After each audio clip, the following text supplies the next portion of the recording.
L'éclaireur Fnac, le 19 mars 2022, article de Kesso Diallo. L'outil de contrôle parental peut-il vraiment servir à protéger les jeunes face aux dangers d'Internet ? Alors qu'une loi a récemment été promulguée pour encourager l'usage du contrôle parental sur les appareils connectés à Internet, les réseaux sociaux sont nombreux à parier sur ce type d'outil pour protéger les enfants en ligne. Reste à voir si ce dispositif se révélera efficace. Avec les réseaux sociaux et les différents appareils permettant aux individus de se connecter en ligne, les jeunes sont de plus en plus exposés aux dangers d'Internet que sont le cyberharcèlement, la pornographie ou encore les contenus violents.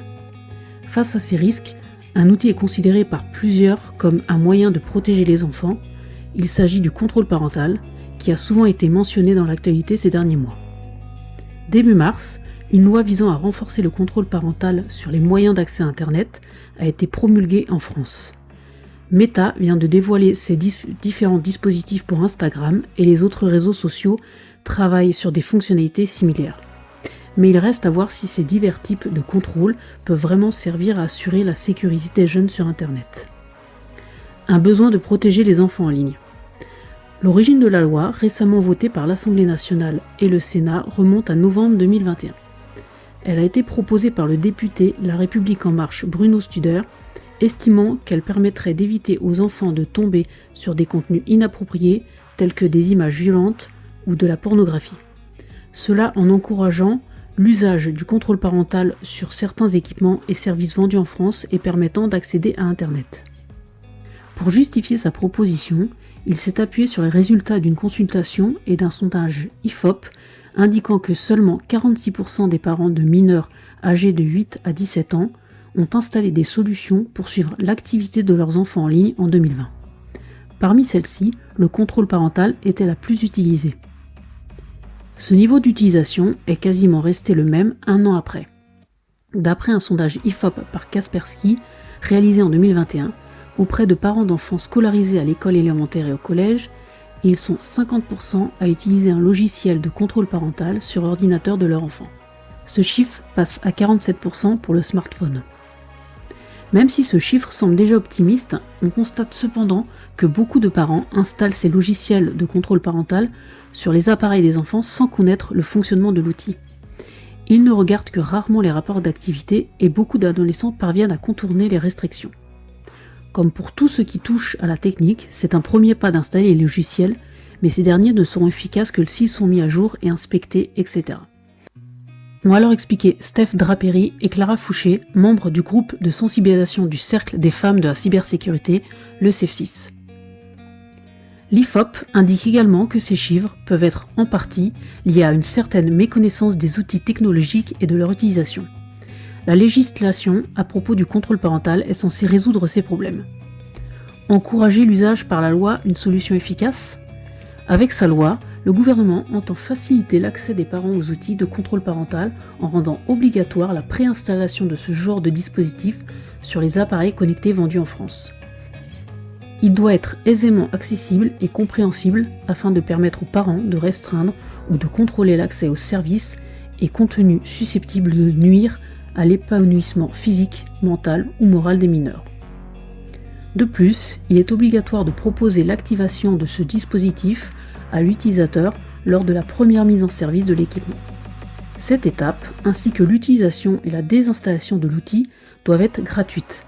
Cependant, la loi n'impose pas de créer un contrôle parental, mais plutôt de s'assurer, pour les fabricants, que les systèmes d'exploitation y étant installés intègrent ce dispositif lors de la mise sur le marché de leurs équipements.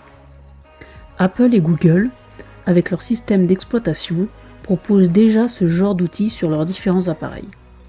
Pour la firme de Cupertino, il est en effet possible de configurer le contrôle parental avec le partage familial. Ce service permet à un adulte de paramétrer ou de partager divers éléments comme les abonnements ou les achats pour les membres de sa famille. Avec ce service, le responsable familial peut aussi configurer la fonctionnalité temps d'écran pour les enfants du groupe afin de gérer la manière dont ils utilisent leur appareil en restreignant leur accès à des contenus ou encore en bloquant certains sites web. Google propose également ce genre de restriction ou de blocage avec Family Link qui permet à un parent de gérer l'expérience en ligne de son enfant sur son compte et ses appareils numériques. Ces outils peuvent se révéler efficaces pour éviter aux enfants de tomber sur des contenus inappropriés, mais ils présentent tout de même certaines limites. L'usage n'est pas inclusif et pas assez orienté, expérience simplifiée utilisateur. La surveillance n'est pas assez fine, notamment sur les réseaux sociaux. On voit très bien les recherches effectuées sur Internet et sur YouTube avec, mais on n'a pas la checklist des sites visités par les enfants. Il y a aussi des limites avec certaines applications comme les réseaux sociaux. On voit qu'ils y vont, mais on ne sait pas ce qu'ils y font. Le contrôle parental permet d'avoir un dialogue avec l'enfant sans pour autant être dans le contrôle et l'interdiction. Mais il permet aussi d'y bloquer certains accès et de poser les limites que l'enfant a besoin pour avoir des repères. Explique Laetitia Soyer, responsable du programme de sensibilisation à la sécurité du numérique au sein du CEF6. Le dialogue entre les adolescents et leurs parents est important car il faut aller plus loin que les outils de contrôle parental pour assurer la sécurité des enfants. Au-delà du contrôle parental, il y a toujours une action de parents nécessaire. Ce n'est pas parce qu'il y a un contrôle que l'enfant est en sécurité pour autant. Si vous géolocalisez votre enfant, qu'il soit à X endroit ou dans la camionnette d'une personne malveillante, vous ne saurez pas forcément qu'il est en danger. C'est donc aussi une question de confiance et de communication avec l'enfant, car c'est quand même espionner son enfant et nuire à son intimité. Lui expliquer les choses permet de garder une bonne confiance avec lui donner de la connaissance pour qu'il développe son sens critique et évite les frustrations, déclare la membre du CEF6. Certains réseaux sociaux, à l'image de Snapchat, cherchent justement à proposer un contrôle parental permettant de démarrer le dialogue entre les enfants et leurs parents. L'arrivée du contrôle parental sur les réseaux sociaux. En réponse aux accusations selon lesquelles les réseaux sociaux nuisent à la santé mentale des adolescents, les plateformes ont été nombreuses à annoncer qu'elles travaillaient sur des outils de contrôle parental. Parmi elles, de tels dispositifs viennent d'arriver sur Instagram. Ils permettent entre autres aux parents et aux tuteurs de voir le temps passé par les adolescents sur l'application et d'être informés si leurs enfants signalent une personne. Autrement dit, ce sont surtout des outils qui vont servir à surveiller l'activité des jeunes sur Instagram et pas forcément aider à initier un dialogue entre les jeunes et les parents.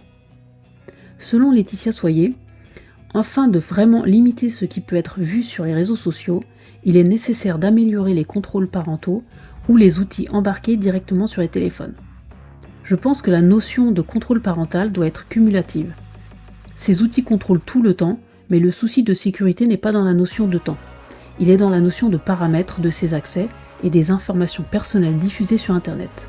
De mon côté, on cherche à avoir un regard plus fin sur la navigation sur les réseaux sociaux et à pouvoir bloquer les navigations ou les comptes qui doivent l'être, a-t-elle déclaré. De plus, même si les enfants ont la possibilité de signaler une personne sur ces applications, ils n'ont pas pour habitude de le faire. Ils sont contactés par messages privés sur ces plateformes et ce ne sont pas forcément des messages sympathiques. Ce sont parfois des images pornographiques et les enfants n'en parlent pas. Ils n'auront pas le réflexe de le signaler, indique Laetitia Soyer. Ajoutant que les enfants répondent ou restent bloqués à ne pas savoir quoi faire.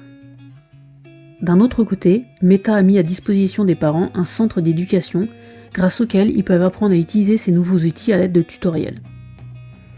Une bonne chose selon le responsable du programme de sensibilisation à la sécurité du numérique.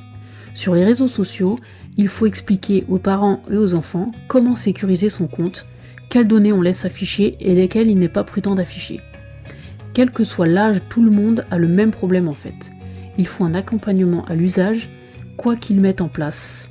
Sinon, ils vont toucher les gens qui sont déjà aguerris aujourd'hui et ils vont leur faciliter un peu la vie, mais ils vont louper l'inclusion numérique. Reste désormais à savoir comment les grandes plateformes, soit TikTok, YouTube et Snapchat, prévoient de protéger les jeunes avec leurs outils de contrôle parental.